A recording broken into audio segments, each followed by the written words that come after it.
감사합니다. 반갑습니다. 오늘 맥주 감사 주일입니다. 미리 광고를 한 가지 드리면 저희 유튜브 원래 방송하던 노트북이 우리나라 게 아니거든요. 또 오래된 거기에 대해서 부품이 없다고 우리나라에 중국에서 수입해야 되는데 한 2, 3주 정도 걸릴 거라고 합니다. 그래서 지난주도 방송을 못했는데 그거 올리고 있습니다. 매일 제가 저녁쯤에 항상 영상 녹음된 걸 올리는데 오후에는 이제 뭐 이렇게 필기도 하니까 영상을 좀 녹화해서 하도록 하고요. 평소에는 녹음된 거를 올립니다. 그래서 혹시나 또 지난 거 듣고 싶으신 분들이나 하신 분들은 그날 저녁까지만 기다려주시면 웬만하면 하루 안 넘기거든요. 예, 그래서 그렇게 좀 그렇게 해주시면은 감사하겠습니다. 같이 나오실 말씀 출애굽기 23장 14절에서 17절까지 말씀입니다. 출애굽기 23장 14절에서 17절까지 말씀 한 절씩 교독하도록 하겠습니다.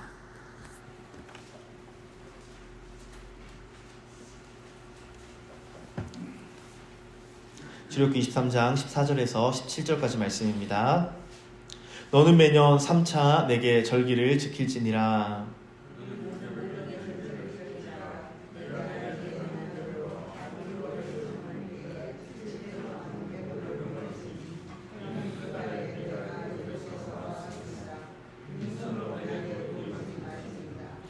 맥주절을 지키라. 이는 내가 수고하여 밭에 뿌린 것의 첫 열매를 거둠이니라. 수장절을 지키라. 이는 내가 수고하여 이룬 것을 연종의 밭에서부터 거두어 저장함이니라.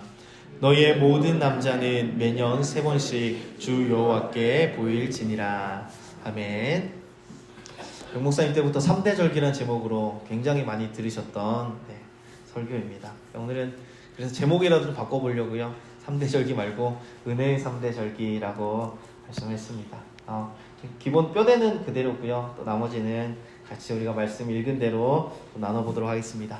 본문에는 3가지 절기가 나옵니다. 무교병의 절기, 맥주절, 수장절. 이 무교병의 절기를 다른 말로 유월절이라고 하고요. 지금 우리는 부활주일로 지킵니다. 그리고 맥주절은요, 다른 이름으로 오순절, 칠칠절이라고 이야기합니다. 수장절은요, 장막절 혹은 초막절. 감사합니다. 그렇게 이야기하는 절기들입니다. 이것 외에도 성경에는 다른 절기들이 또 있습니다. 하지만 특별히 출애굽과 관련돼서, 출애굽과 광야와 관련돼서 하나님께서 이 세 절기를 반드시 지켜라. 너희 모든 남자는 다 내 앞에 나와라 라고 말씀을 하십니다. 그리고 절기마다 이름이 다르고 유래가 다르고 지키는 방식이 다릅니다. 그런데 여러분, 핵심은 뭐냐면은 감사하라라는 겁니다. 무엇을 감사하느냐라는 것이 우리에게 중요한 거겠죠. 그래서 1년에 3번 지키는, 이름도 다르고 시기도 다릅니다. 하지만 이 절기를 지키는 가장 근본적인 중심은 감사, 이 본질에 대해서 우리가 좀 살펴보려고 합니다. 이 명령을 하실 때 하나님께서 모든 남자들은 내게 보이라 라고 말씀하셨지만, 이 자리 보면은 남녀 성비가 이제 여성분들이 더 많지 않습니까? 이제는 모든 믿는 자들에게입니다. 이때는 남자도 여러분 아무나 아니고요, 남자도 성인들만이었습니다. 13세 이상. 그러니까 이제 정확한 성년은 20살부터인데 13세부터 이제 율법의 의무를 지기 때문에 13세 이상 남자들은 원래 지켜야 됐습니다. 근데 이제는 모든 믿는 자, 모든 성도들에게 하나님께서 명령하시는 것으로 받아들여야 됩니다. 이때 이스라엘 사람들은 애굽에서 나왔고요, 시내산에서 언약을 맺었고요, 광야 생활을 겪으면서 감사했던 건데, 지금 우리와는 상관이 있을까요, 없을까요? 그래서 이 내용들을 같이 한번 살펴보려고 합니다. 우리와 반드시 상관이 있는 절기입니다. 첫 번째, 무교병의 절기, 우리가 6월절, 또 우리 요즘에는 부활주일로 지키는 이 절기에 대해서 한번 살펴보시면, 무교병의 절기 6월절은 우리를 구원해 주신 것을 감사하는 절기입니다. 그래서 하나님께서 우리를 크신 사랑으로 대속해 주신, 사실 이스라엘이 애굽의 노예로 있을 때 나올 수 있는 길이 요원하지 않습니까? 그렇게 9번의 재앙을 당하고도요, 절대 놓아주지 않았던 게 바로입니다.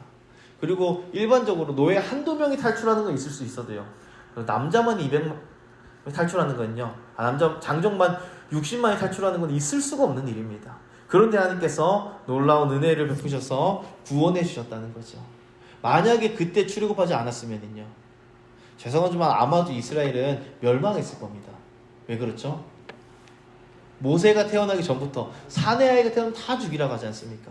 그러니까 물론 중간에 이제 그게 바뀌었지만, 정책이 한번 바뀌었지만, 그래도 여러분 그게 계속 반복됐다면, 없어졌다가 다시 했다가 없어졌다가 했다가 하는 동안 이스라엘은 점차 약해질 수밖에 없고요. 결국은 다른 민족들과, 다른 노예 민족들과 섞일 수밖에 없는 그런 운명이었을 겁니다. 그런데 하나님 구해주셨다는 거죠. 그래서 그 구원의 은혜를 우리가 찬양해야 되고 마땅히 감사해야 되는 겁니다. 우리가 이 구원에 대해서는 알아야 될 것은, 가장 핵심적인 것은 전적인 은혜라는 겁니다. 우리의 공로가 전혀 없습니다. 내가 얻고 싶어서 얻은 구원 아니고요, 내가 무언가를 해서 얻은 구원이 아니라는 겁니다. 자, 어제 어떤 구역장님께 전화를 받았습니다. 그분이 구역 식구분이 교회를 너무 열심히 안 나오니까 안타까우셔서 전화를 했습니다. 그러면서 그 얘기 하시더라고요. 그렇게 하면 지옥 간다, 신앙생활 똑바로 안 하면 지옥 간다 라고 말씀하셨다 하더라고요. 그러니까 그 마음은 제가 이해를 합니다. 얼마나 그 구역 식구를 향해서 그런 마음이 있겠습니까? 그런데 우리가 잘못한다고 지옥 가는 게 아닙니다. 이거는 제가 어제는 바로 말씀 못 드렸는데, 이거 분명히 아셔야 됩니다. 물론 이제 그 마음은 제가 알고요. 또 어떤 목사님들이 이렇게 말씀하시는 분도 계십니다.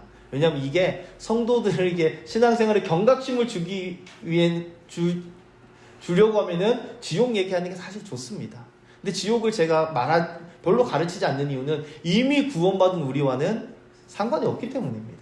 지금 구원받은 우리는요, 이미 예수 그리스도를 구주로 고백한 우리는, 여러분, 지옥은 상관없습니다. 그러니까 처음 신앙생활 하실 때 제가 지옥을 말씀드려도요, 지옥은 그냥 잠깐 언급하고 지나가는 정도죠. 지금 우리에게 필요한 거는요, 얼마나 상급을 쌓느냐가 중요한 거죠. 그래서 좀 연약해 보이는 분들께 지옥 얘기 안 하시는 게 좋을 것 같습니다. 연약한 분들에게는 하늘의 상급을 얘기하는 것이 옳습니다. 그래서 그분이 또 뭐 안타까우신가 봐요. 그래서 좀 이런 것 좀 가르쳤으면 좋겠다라고 말씀하시더라고요. 그래서 제가 생각났을 때 말씀드리는데, 7월, 8월은 이제 구역장님들 방학입니다. 너무 좋으시죠? 열심히 나오시는 분들만 나오시지만, 그래도 방학하는 동안에 좀 기초 교리 공부를 좀 하려고 합니다. 신청서를 다음 주에 배부해 드릴 테니까 한 주 쉬시고 다음 주부터 교리 공부를 좀 하려고 하니까, 제가 이 이야기를 굳이 드린 이유는 구역장님들은 다 장로님 권사님들도 다, 그래서 최대한 참석 많이 하실 수 있는 시간으로 지금 연구하고 있으니까 같이 가장 기본적인 거 함께 좀 공부해 보도록 하겠습니다. 어찌됐든요, 구원은 우리의 힘이 아닙니다. 우리의 능력으로 하는 것이 아니기 때문에 우리가 할 수 있는 유일한 건 뭐냐면 감사밖에 없다는 겁니다. 간혹가다 어떤 분들은 그러세요. 구원에 대해서 볼멘소리 하시는 분들이 있습니다. 마음에 불만이 가득해요. 무슨 불만이냐? 왜 나는 구원하는데 저 사람 구원 안 해주느냐? 라고 하나님을, 사랑의 하나님이 어떻게 그럴 수 있느냐? 제가 실제로 중학교 때인가 그 질문 들었는데 고민되더라고요. 맞아. 하나님이 왜 나는 구원 해주는데 저 사람은 구원 안 해주시나?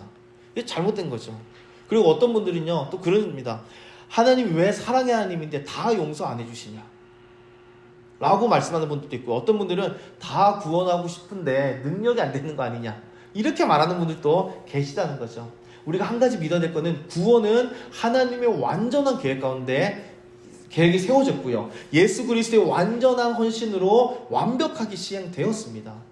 이거에 대해서 우리가 왈가왈부할 게 없습니다. 우리 공로가 아니기 때문에 왜 저 사람은 저렇고 나는 이러냐 라고 말할 게 없고요, 우리가 해야 될 오직 한 가지는 감사밖에 없다는 겁니다. 여러분, 구원이라는 단어를 들을 때마다 항상 어떤 마음이 떠올리기 시작했습니까? 감사와 기쁨입니다. 이것을 나에게 허락하신 것에 대한 기쁨이 넘쳐야 됩니다. 만약에 이것 외에 다른 감정들이 든다면 여러분, 그건 싸워서 없애셔야 됩니다. 왜냐하면 구원은요, 우리의 공로가 아니기 때문입니다. 만약에 우리가 투자를 하고 우리가 무언가 노력해서 얻은 구원이라면 우리도 지분이 있습니다. 우리도 할 말이 있습니다. 그런데 그럴 사람이요, 아무도 없다는 거죠. 그래서 여러분, 이 6월절 무교절의 은혜에는 우리가 첫 번째 기억해야 될 거는 바로 구원해 주신 하나님께 전적인 감사드리는 겁니다. 온전한 감사를 마땅히 올려드려야 됩니다. 또한 여기 6월절을 무교병의 절기라고 말씀하십니다. 이 무교병의 절기는 무엇이냐면, 무교병, 누룩이 들어가지 않는 것 아닙니까? 이 누룩은 일반적으로 뭐 여러 가지 상징하지만 인간관계에서는 불목을 의미합니다. 그러니까 누룩이 있으면 자꾸만 이제 이간질하고 질투하고 미워하고 시기하는 것들이 발생된다는 거죠. 그래서 구원의 은혜를 받은 사람은요, 이 6월절 다음부터 이제 무교병이 절기지 않습니까? 6월절 구원의 은혜를 받은 사람은요, 그 다음부터 마땅히 구원받은 자답게 살아야 되는데, 그 구원받은 자답게 사는 행동 중에 첫 번째가 무엇이냐면 불목을 제거하는 겁니다. 미워하고 시기하는 거예요. 우리 에베소서를 통해서 그동안 지겹도록 들으셨죠. 거의 한 10몇 줄을 제가 그리스도의 몸 이야기한 것 같은데요. 우리는 한 몸이라는 겁니다. 서로 미워해서도 안 되고요, 질투해서도 안 되고요, 업신 여기서도 안 되고, 차별해서도 안 되는 것입니다. 그게 교회입니다. 요즘 새벽에 살펴보고 있는 사도행전에 정말 놀라운 사건요, 저는 안진뱅이가 일어난 것보다 더 놀라운 사건, 모든 사람들이 나눴다는 거예요. 내 것을 팔아서 상대방이 나눠줄 뿐 아니라 상대방의 약한 거를 내 것으로 취했다는 겁니다. 이 은혜가 믿는 자들의 마땅한 모습이라는 거죠. 그래서 초대교회에 처음 예수님 믿고 처음 성령 충만함을 받았던 사람들은요, 나눴습니다. 이 은혜가 우리 가운데 가득 넘치길 축원합니다. 마땅히 우리는 사랑해야 되는 자들입니다. 두 번째, 맥추절입니다. 이 맥추절은 이제 6월절 다음으로 이스라엘 사람들이 중요하게 여기는 절기인데 오해가 조금 있습니다. 맥추절은 다른 이름을 뭐라고 불렀죠? 오순절, 7.7절.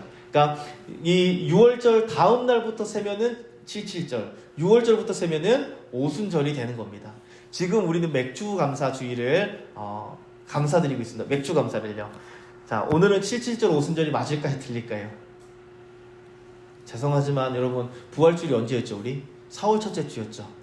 7주 그러면 언제입니까? 5월달 아닙니까?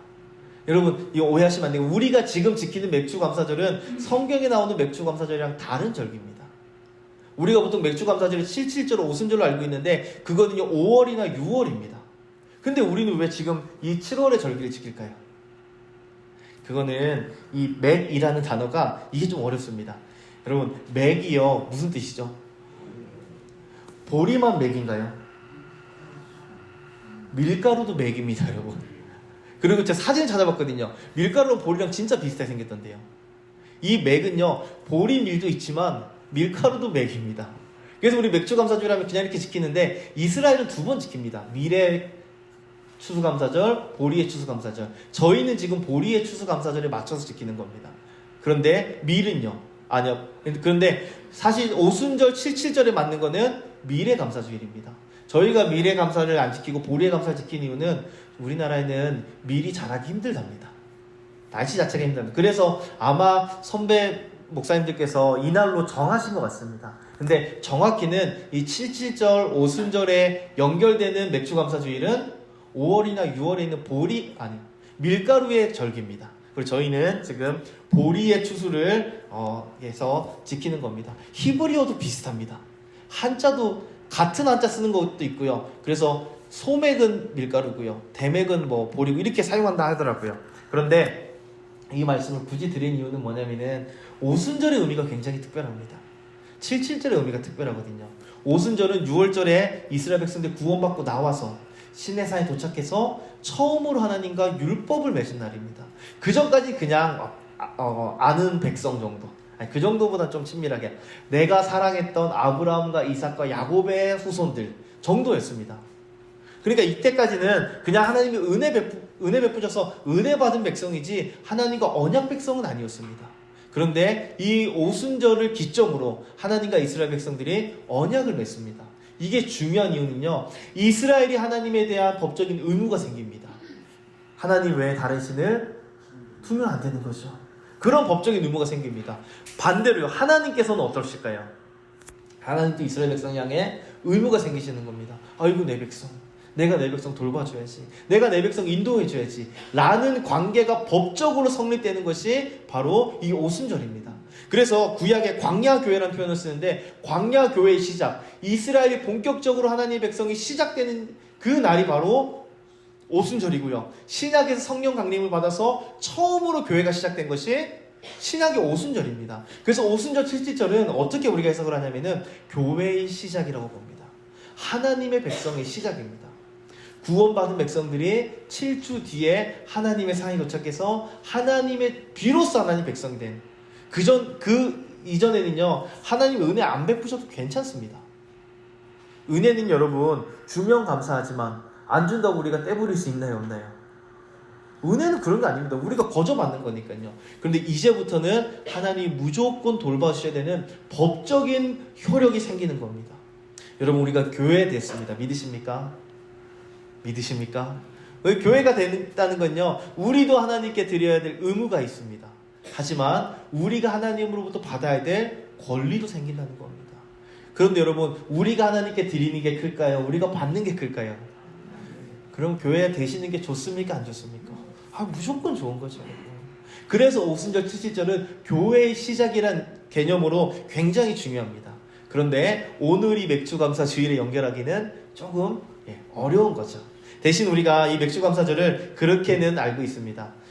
백목사님으로부터 교훈받았을 때 이 맥주감사주일은 말씀을 받은 날, 은혜 주신 날로 우리가 기억을 합니다. 그 정도 우리가 지키는 게 괜찮은 것 같습니다. 꼭 오순절 7지절 연결해가지고 이날은 그날이야 날짜를 계산해서 그렇게 하면 오류에 빠지시니까요. 이거 하나 기억하시면 됩니다. 이 맥주감사주일은 하나님 우리에게 은혜 베푸신 날, 특별히 말씀의 은혜 베푸신 날이다 라고 생각하시면 됩니다.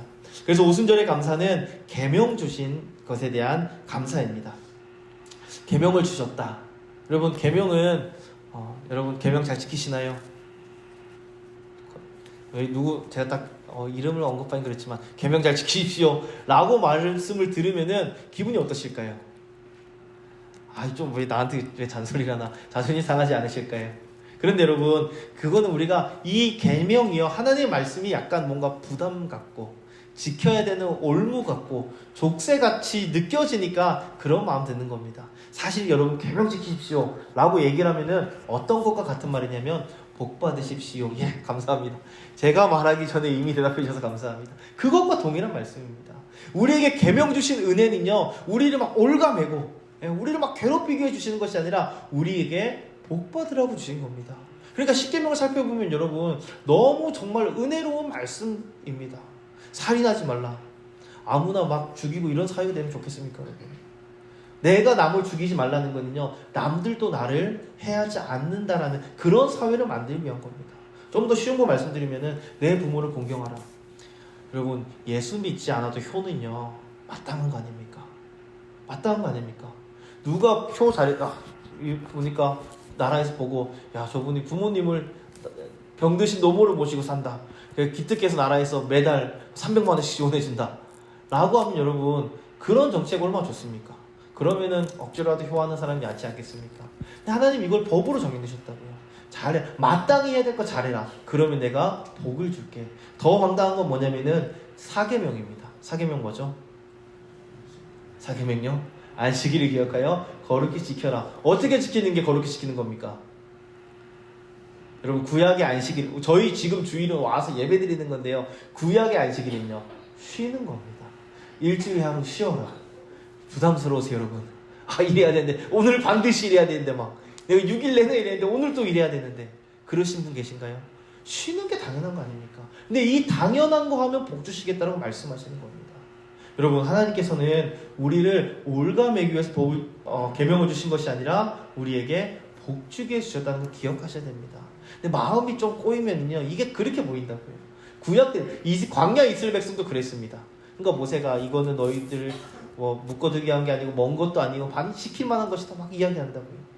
이게 매 세대마다 교회들마다 있었던 질문입니다. 말씀은 너무 우리를 올가맨다. 이거 족쇄가 아닌가? 아닙니다. 지켜보신 선배님들에 의하면 무조건 복입니다. 믿으십니까? 이미 경험해보신 분들도 많이 계신 줄 압니다. 우리에게 이 복받는 말씀 주신 것을 우리가 감사해야 됩니다. 세 번째 절기는 수장절입니다. 장막절 혹은 초막절이라고도 합니다. 이 장막절, 초막절이라는 의미는 무엇이냐면 이제 장막절은 어떤 거냐면 이스라엘 백성들이 장막에 거했다라는 것을 의미하고요. 초막절은 뭐냐면 그거보다 조금 더 원시적으로 초막이 뭐죠? 풀로 이렇게 막 지푸로 이렇게 엮어서 장막절은 광야 생활을 그냥 우리 광야 생활했다라는 정도입니다. 초막절이라고 부르면은요 조금 더 이렇게 근본적으로 들어가서 우리가 이렇게 힘들게 살았다라는 것을 알려주는 겁니다. 그런데 이렇게 힘든 거를 어떻게 40년 동안 버텼습니까? 어떻게 버텼죠? 여러분 광야 40년 어떻게 버텼습니까? 은혜로 버텼죠. 뭐 먹고 살았죠? 만나 먹고 살았습니다. 만나는 열심히 농사지어서 얻은 거죠? 아니라고요. 하나님이 주신 것으로 40년간 광야를 유리하며 살아도 굶어 죽는 사람이 없었던 겁니다. 여러분 이것이 은혜입니다. 이스라엘에서는 사실 요즘에는 이 초막절을 제일 크게 지킵니다. 왜냐하면 이 초막절 절기에 이제 한해 나팔절도 있고요, 대속제일도 있고요, 막 절기들이 몰려있기 때문에 거의 한 10며칠을 절기를 지키거든요. 그래서 이스라엘 여러분 혹시 인터넷 찾아보시면은 이스라엘 집 아파트 같은 데 보면은 베란다가 되게 확장돼 있습니다. 그게 초막절 지키기 위해서 일부러 만들어 놓고, 그래서 광야로 갈 수는 없지만 베란다에 천장이 일단 안 보여야 됩니다. 누워서 별이 보이는 공간이어야만 초막절 지킬 수 있거든요. 거기다가 풀로 이렇게 진짜 요즘에도 그렇게 지키는 사람들이 많이 있습니다. 이거는 하나님께서 우리를 지켜주셨다, 그걸 잊지 않기 위해서입니다. 그렇다면 여러분 만약에 그날 1년 중에 한 일주일을 장막에서 생활했습니다. 나머지 51주는요 어떻게 살아야 될까요? 일주일 고생했으면 됐지 인가요? 아니죠. 감사하는 마음을 항상 갖고 사는 겁니다.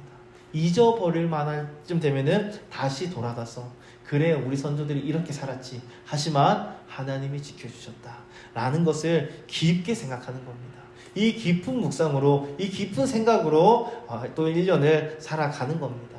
여러분 우리도 이제 감사절기를 지킵니다. 뭐 성대한 그런 거 없고요, 특별하게 그런 건 없지만 우리가 하나님께 감사드리는 마음으로 이 자리에 모여있는 것 자체가 특별한 한 주인 줄 믿습니다. 이 날에 여러분 하나님께 정말 감사하는 마음 올려드리시고요, 우리가 드리는 것뿐만 아니라 하나님께서 내려주시는 올해의 특별한 만나를 다 받으셔서 그 힘으로 또 한 주 한 주 매일매일을 잘 살아가시는 우리 성도님 되시길 축원합니다. 감사주일만 하는 감사가 아니라 매일 하는 감사인데 오늘은 좀 특별하게 더 많이 올려드린 날입니다. 하나님께도 감사하시고요, 또 주변 성도님들 향해서도 감사하시고 우리를 둘러싸고 있는 환경에 대해서도 좀 감사하시면 좋겠습니다.